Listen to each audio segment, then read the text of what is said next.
Well, welcome. Hopefully, off to a great start. I heard we have some kind of strong coffee this morning, so I'll give you a little bit of a jolt to get going. Yeah. Any former Navy people in here, that probably is right up your alley. But welcome, Business Over Breakfast. I know I have a separate slide on it, but why we're here, and they can hear, but they're yapping over there. How about a big round of applause for our hosts here at Mission Barbecue and the wonderful food.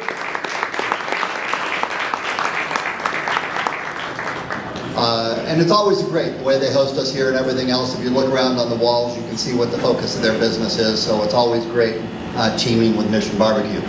I always hate starting to talk because the networking is always going so great in here. So I'll apologize, but at the same time, I think we have some great stuff to talk about today. Am I standing in the right place, Brian? Are you happy with me today? I'm thrilled. He yells at me all the time that I stand against the backlight, so trying to help out. But as always in our teamwork from the Navy League, our ambassador at the front table, Janina, would you come up and please lead us in our national anthem? Thank you, Odin. As is my tradition, I invite all of you to join in the singing of our national anthem, which I start out nice and low for you. Oh, say, can you see by the dawn's early light what so proudly we hail at the twilight's last gleaming, whose broad stripes and bright stars through the perilous fight o'er the ramparts we watched were so gallantly streaming, and the rockets' red glare, the bombs bursting in air, gave proof through the night that our flag was still there. Oh, say does that star-spangled banner yet wave o'er the land of the free and the home of the brave.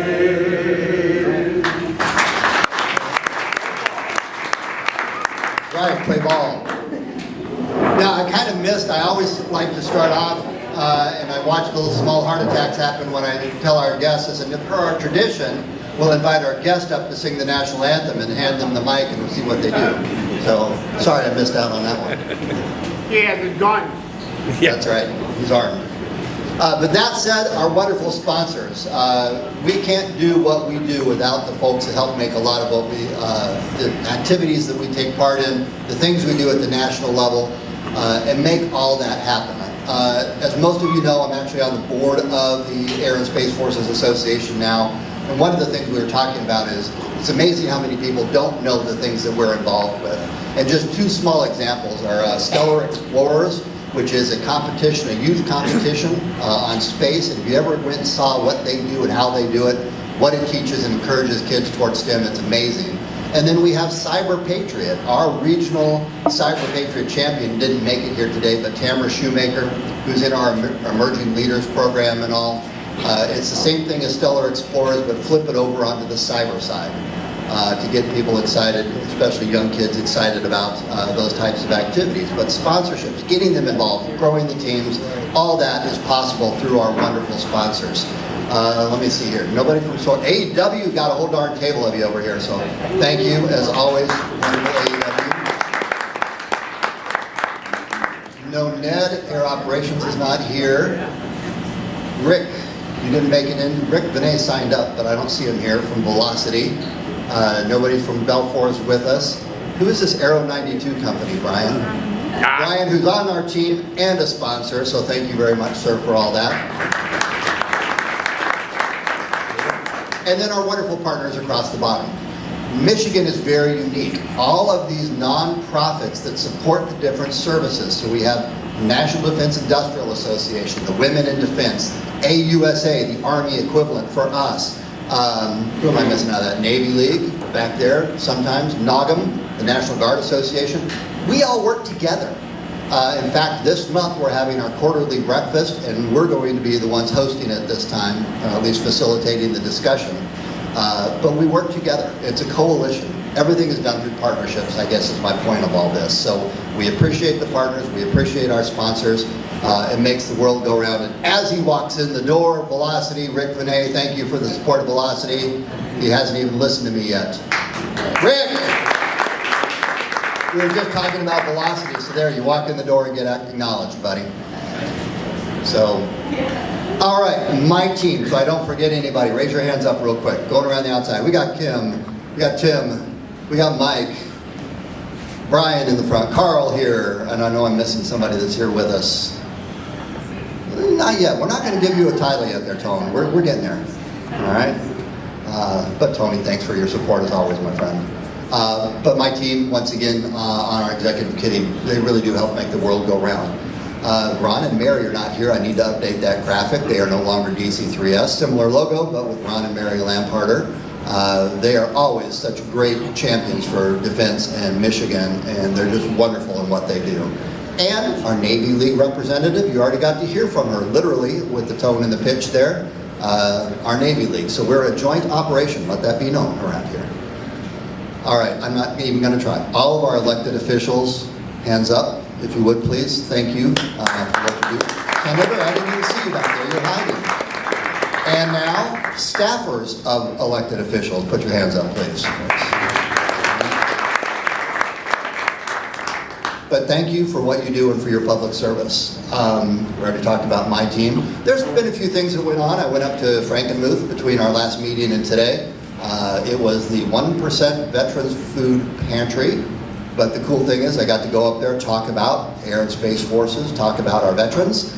But most importantly, I got to eat Frankenmouth chicken and get butter noodles. So that's always great. Our ROTC detachment that we normally do a lot of work with in Michigan, I was a traitor to them. So a couple of weeks ago, I went to Michigan State, hung out with Sparty, and for their graduation, their award ceremony, and I think it was the only third time since I've retired I put on that mess dress thing. I was stunned at fit.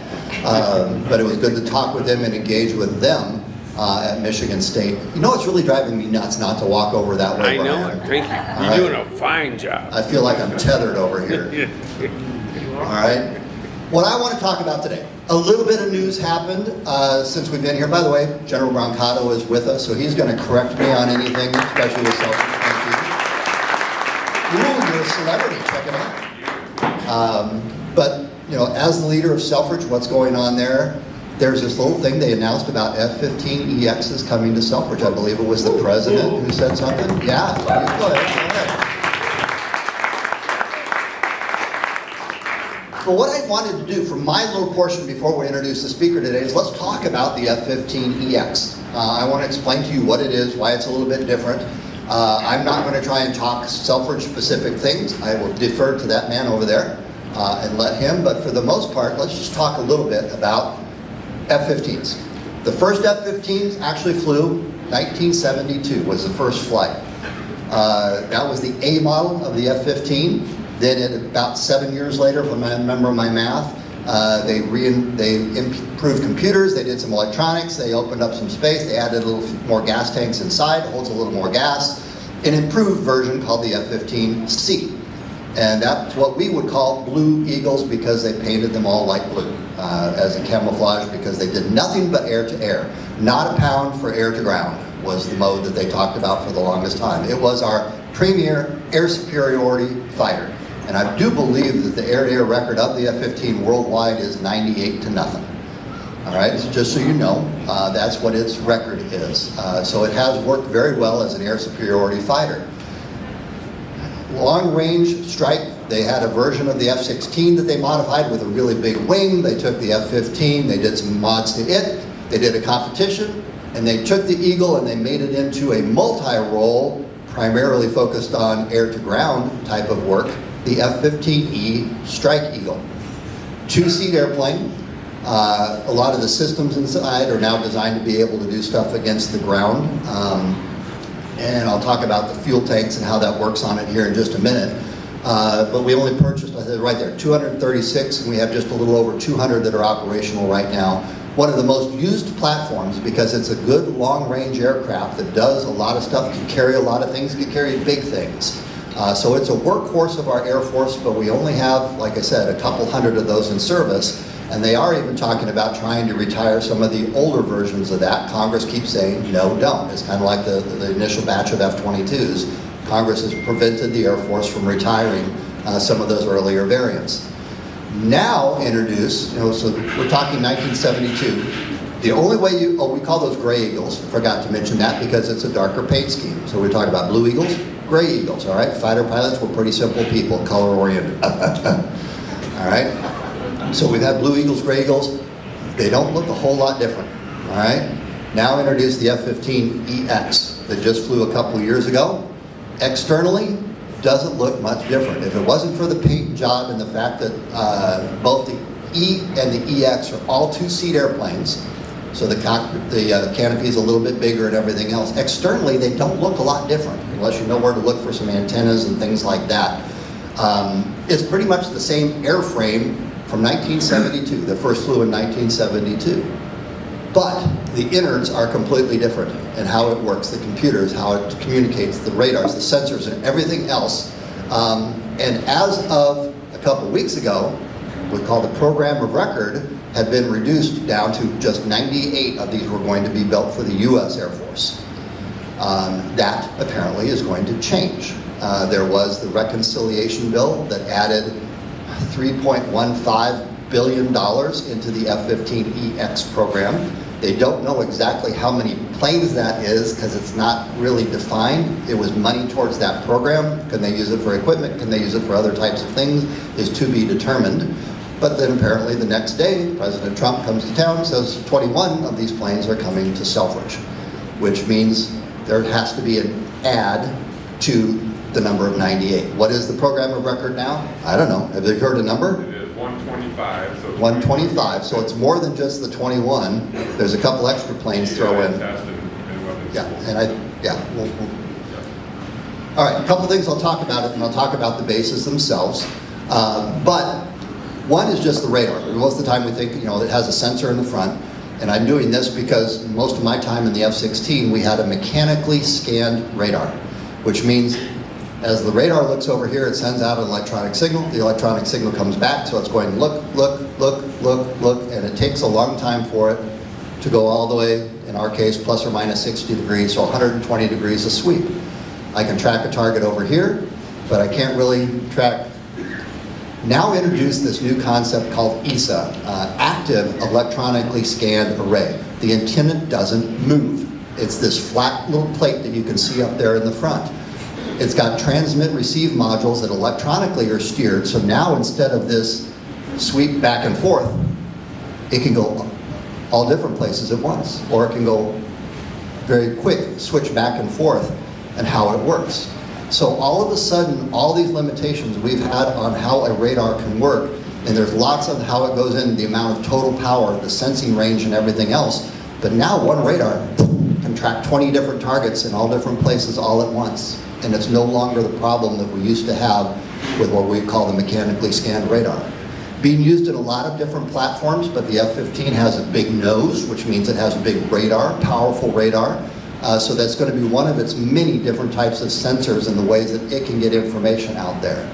It can also now be much more frequency agile, which means, if you're trying to jam it or something like that, now it can give it a lot bigger problem by going across our electromagnetic spectrum, etc. So just neat technology, and then just a quick picture of the cockpit, which looks more F-35-ish than fourth generation type of plane cockpit. You can see the big multi-function color displays that can be set up in lots of different ways to put that information out there for the pilot to have great situational awareness while they're doing their mission. So the cockpit designed completely differently than it has in previous versions of the F-15.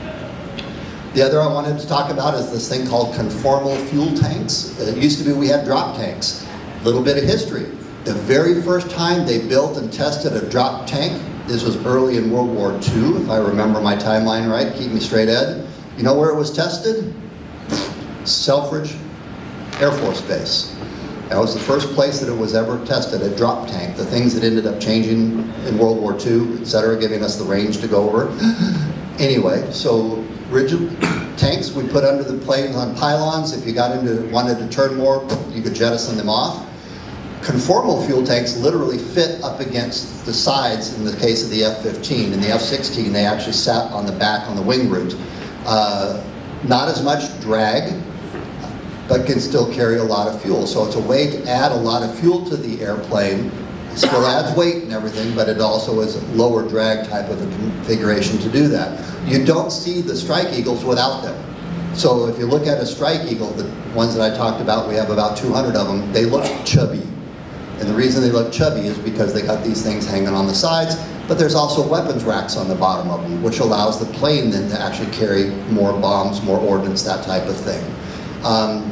I bring that up because one of the discussions is with the F15EX, they didn't buy conformal fuel tanks yet for a lot of this fleet that we're purchasing now. So the question is, well, what's going to be the role of the airplane if it doesn't have these longer range tanks?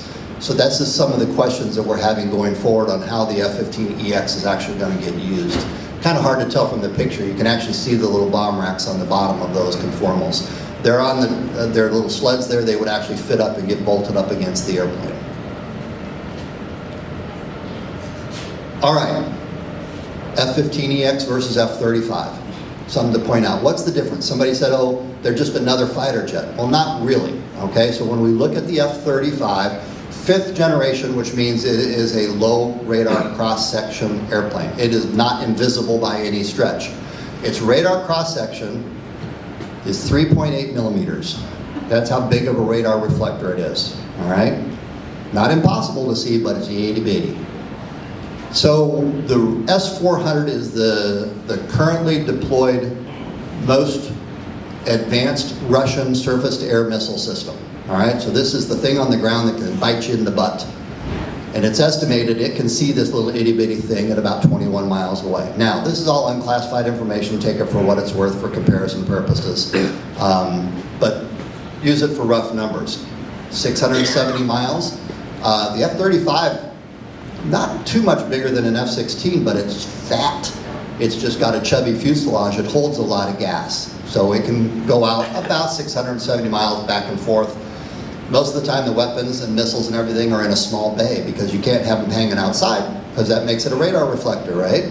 So they put everything inside this little weapons bay. When they shoot a missile, it literally opens and shuts real quick. Missile comes out or the bomb drops. In the beast mode, I love that term, they can put normal pylons under the plane, put up a lot of bombs and everything else on an F-35, but it's not going to be a stealth, low observable plane anymore when they do that. And it can carry a maximum, right now, of 4. They're making a mod where it'll be able to carry 6 air-to-air missiles in the future. So, I point all that out to now talk about the F-15EX. What's its radar cross-section? We went from 3.8 millimeters to 43 feet. All right?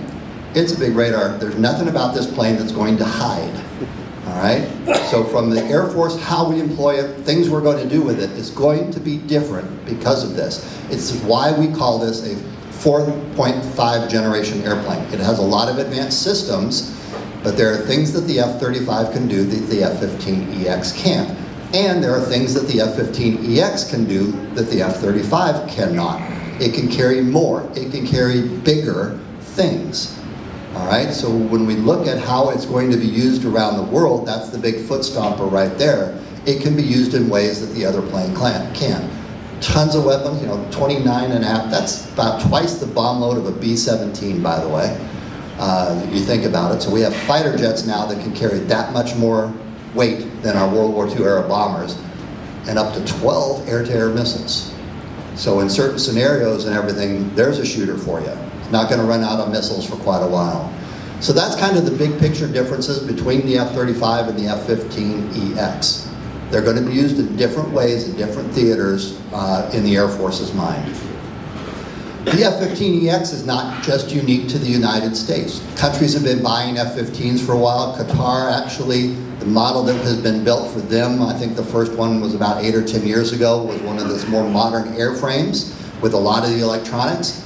But Indonesia actually just signed a contract for essentially F15EXs, haven't been delivered yet.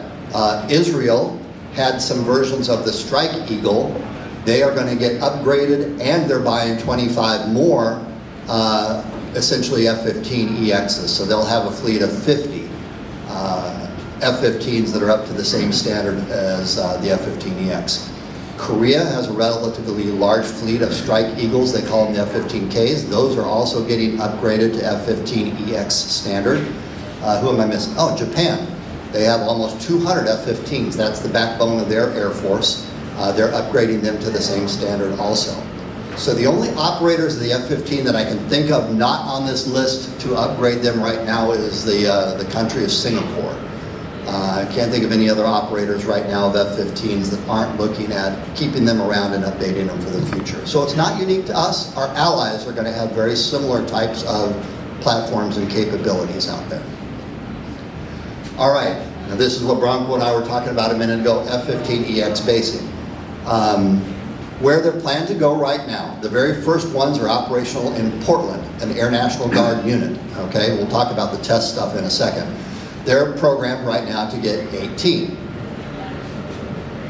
Fresno, California, Guard unit is scheduled to get 18. These were units that were flying the Blue Eagles, the early model of the F-15. They actually have structural issues, getting grounded, going away. In fact, I think they're all officially retired, I think, right at this point. So these planes are backfilling for these organizations that ended up losing their normal Blue F-15s.